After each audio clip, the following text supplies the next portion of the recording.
Hello guys, മൗനരാഗത്തിൻ്റെ പുതിയ episode റിവ്യൂയിലേക്ക് സ്വാഗതം. അങ്ങനെ നമ്മുടെ പ്രകാശന് ലക്ഷ്മി മെസ്സേജ് അയക്കുവാണ് കേട്ടോ.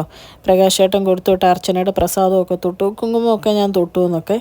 അതൊക്കെ കണ്ട് പ്രകാശന് ഭയങ്കര സന്തോഷമാവുകയാണ്. എന്നിട്ട് പ്രകാശൻ പറയുകയാണ്, നേരിട്ട് കാണാൻ വേണ്ടിയിട്ട് ഞാൻ ഭഗവതിയോട് പ്രത്യേകം പ്രാർത്ഥിച്ചു എന്നൊക്കെ പറയുമ്പോൾ ലക്ഷ്മി ഇനി ചിന്തിക്കും, ഇനിയും ആരണം നേരിട്ട് കാണണമെന്ന് വല്ലതും പറയുമോ എന്ന് പറയുമ്പോൾ തന്നെ പ്രകാശിൻ്റെ അടുത്ത മെസ്സേജ് വരുവാണ് കേട്ടോ. ഞാൻ എന്തായാലും ചെന്നൈക്ക് വരാം, വിളിക്കുവാണെങ്കിൽ എന്ന് പറയുവാണ്.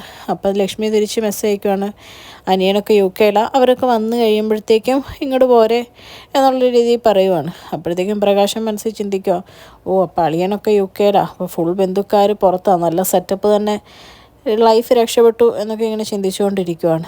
പിന്നെ കാണിക്കുന്ന കിരണും കല്യാണിയും രൂപയോടുകൂടി ഇരുന്ന് രാത്രി ഫുഡൊക്കെ കഴിക്കുവാണ്. അപ്പോൾ CS ഒക്കെ കിരണിനെ കളിയാക്കുന്നുണ്ട്. ഇതിപ്പോൾ മോളെക്കാളും വിഷമം നിനക്കാണല്ലോ, മോള് പോയി നല്ല രീതിയിൽ എല്ലാം ചെയ്തു വാ, ഞങ്ങൾ എന്തായാലും ഇവിടെ വെയിറ്റ് ചെയ്തിരിക്കുക, മോൾക്ക് വേണ്ടി പ്രാർത്ഥിക്കുകയും ചെയ്യും, മോൾക്ക് തന്നെ കിട്ടും, മോള് ജന്മന നല്ല കഴിവുള്ള കുട്ടിയാണല്ലോ എന്നൊക്കെ പറയുന്നുണ്ട് കേട്ടോ.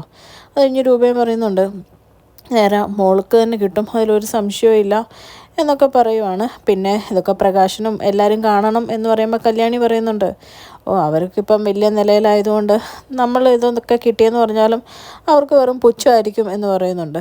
എങ്കിലും അപ്പം കിരൺ പറയുന്നുണ്ട്, എങ്കിലും എനിക്ക് തോന്നുന്നില്ല കാർത്തിക അത്ര മണ്ടിയാണ്, അല്ലെങ്കിൽ ബിസിനസ്സിലൊന്നും ഇത്രയും വളരില്ല, അവരുടെ ഉള്ളിൽ എന്തോ ഒരു വൈകാരികമായ ബന്ധം പ്രകാശനുമായിട്ടുണ്ട്, എന്താണെന്ന് കണ്ടിരുന്ന് തന്നെ അറിയേണ്ട വരും എന്ന് പറയുവാണ് കേട്ടോ. അത് കേൾക്കുമ്പോഴത്തേക്ക് രൂപ പറയാം, എന്തേലും ആവട്ടെ, കാലം ഓരോരുത്തർക്ക് ഓരോന്ന് കരുതി വെച്ചിട്ടുണ്ടല്ലോ, അതുപോലെ തന്നെ സംഭവിക്കുള്ളൂ എന്ന് പറയുകയാണ്. പിന്നെ രാത്രിയിൽ കിരൺ കല്യാണിയുടെ ബാഗെല്ലാം ചെക്ക് ചെയ്തിട്ട് പറയാണ്, നിൻ്റെ എല്ലാ സാധനവും ഉണ്ടെന്ന് തോന്നേ, എന്നാലും നീ ഒന്നും കൂടെ നോക്കിയേക്ക് എന്ന് പറയുവാണ്. അത് കഴിയുമ്പോഴത്തേക്കും കല്യാണി വരിക, ഞാൻ മോനെ ഒന്ന് വിളിക്കട്ടെ എന്ന് പറഞ്ഞ് അമ്മേനെ വിളിക്കുവാണ് കേട്ടോ കല്യാണിയുടെ. ദീപ ഫോൺ എടുക്കുമ്പോൾ പറയുന്നുണ്ട്, മോനിപ്പം എൻ്റെ കയ്യിലിരുന്ന് ഉറങ്ങിയതേ ഉള്ളൂ, നിങ്ങളെ ചെറുതായിട്ട് മിസ് ചെയ്തെന്ന് തോന്നുന്നു, അതുകൊണ്ട് ചെറുതായിട്ടൊന്ന് കരഞ്ഞു, പിന്നെ ഞാനൊരു താരാട്ട് പാടി അങ്ങ് ഉറങ്ങിപ്പോയി എന്ന് പറയുവാണ്. അത് കേൾക്കുമ്പോൾ കല്യാണിക്ക് വിഷമമാവുകയാണ്.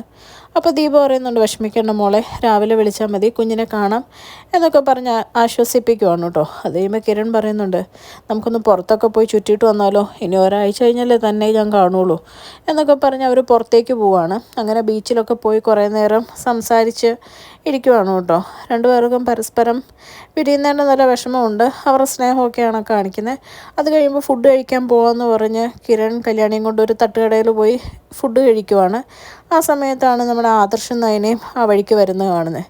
അപ്പോഴത്തേക്കും ആദർശനെ നയനയും കാണുമ്പോൾ കല്യാണി പറയുന്നുണ്ട്, ദേ നോക്ക് എന്ന് പറയുമ്പോഴത്തേക്കും അവർ തമ്മിൽ പരസ്പരം കാണുവാണ് കേട്ടോ. കഴിയുമ്പോഴേക്കും നയനയോട് ചോദിക്കുന്നുണ്ട്, എങ്ങനെയുണ്ട് ലൈഫ് എന്നൊക്കെ ചോദിക്കുമ്പോൾ നയന നന്നായി പോകുന്നു എന്നൊക്കെ പറയുന്നുണ്ട്. അത് കഴിയുമ്പോൾ ആദർശിനെ കിരൺ കളിയാക്കുവാണ് കേട്ടോ.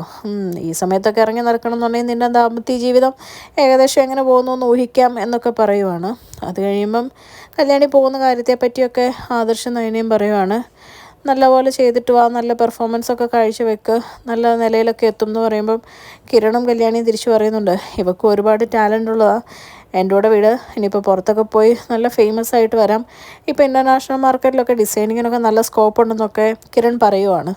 ആ സമയത്ത് നയന പറയുന്നുണ്ട്, നിങ്ങളെപ്പോലെയല്ല, എനിക്ക് പുറത്തിറങ്ങണമെങ്കിൽ എൻ്റെ അമ്മായിയമ്മയും കനിയണം എന്നൊക്കെ പറയുവാണ്. എന്നിട്ട് അവർ പരസ്പരം സംസാരിച്ച് കഴിയുമ്പോൾ ആദർശനോട് കിരൺ പറയാം, നീ പോയി ഫുഡ് മേടിക്കാം, നമുക്ക് ഒരുമിച്ചിരുന്ന് കഴിക്കാമെന്ന് പറഞ്ഞ് ആദർശ് എല്ലാവർക്കും ഉള്ള ഫുഡുമായിട്ട് വരുവാണ് കേട്ടോ.